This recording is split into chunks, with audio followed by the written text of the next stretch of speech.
ఒక్క వారం రోజులు తెల్లవారుజామున ఆయన కోసం లేవాలి, లేస్తాను.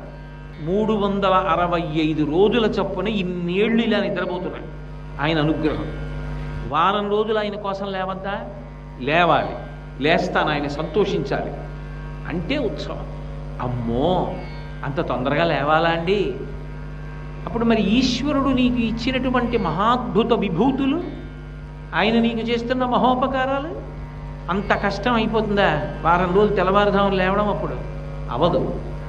ఆయన ఉపకార స్మరణము మనసులో ఉంటే, ఆ అనుబంధము మనసులో నిలబడితే ఈశ్వర సేవ యందు కలిగేటటువంటి నిరతిశయ ప్రీతి భక్తి, అది ఆయన కోరుకుంటాడు.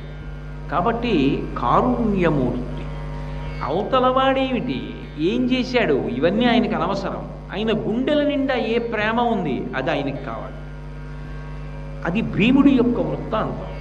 ఆయన కారుణ్యమునకు హద్దు లేదు. తొండమాన్ చక్రవర్తి కూడా యథార్థానికి ఒకానొకప్పుడు గోపీనాథుడు అని వైఖానసమునందు ఒక గొప్ప భక్తుడు ఒక ఆయన ఉండేవాడు.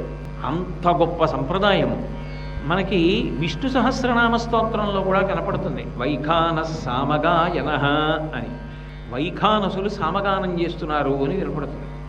మహాభారతం ఆదిపర్వంలో గరుత్మంతుడి యొక్క ఉపాఖ్యానంలో వైఖానసులు, వాలకిల్యులు వాళ్ళ ప్రస్తావన కనపడుతుంది. అంటే ఎంత ప్రాచీనమైనటువంటి సంప్రదాయమో వైఖానసం అర్థమవుతుంది. దేశము గర్వపడదగినటువంటి సంప్రదాయాలలో వైఖానస సంప్రదాయం ఒకటి. అంత పరమ ప్రాచీనము వైష్ణవంలో. అటువంటి వైఖానస సంప్రదాయంలో వచ్చినటువంటి వాడు గోపీనాథుడు. ఆయన పరమ విష్ణు భక్తుడు. ఆయన ఒకసారి చోళరాజ్యంలో కుశస్థలి అని పేరు కలిగినటువంటి ఒక పవిత్ర ప్రదేశంలో కూర్చుని కృష్ణ భగవానుడి గురించి తపస్సు చేశాడు.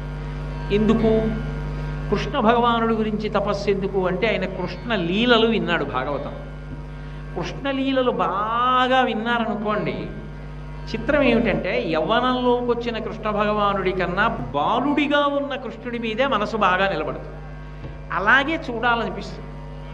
బాలకృష్ణుడి విషయంలో అదొక గొప్ప చమత్కారం. అంత సౌందర్యమూర్తి, అంత ఆకర్షించగలిగిన నిధి లోకంలో కనపడడం. సర్వం శ్రీ ఉమామహేశ్వర పరబ్రహ్మార్పణమస్తు. స్వస్తి.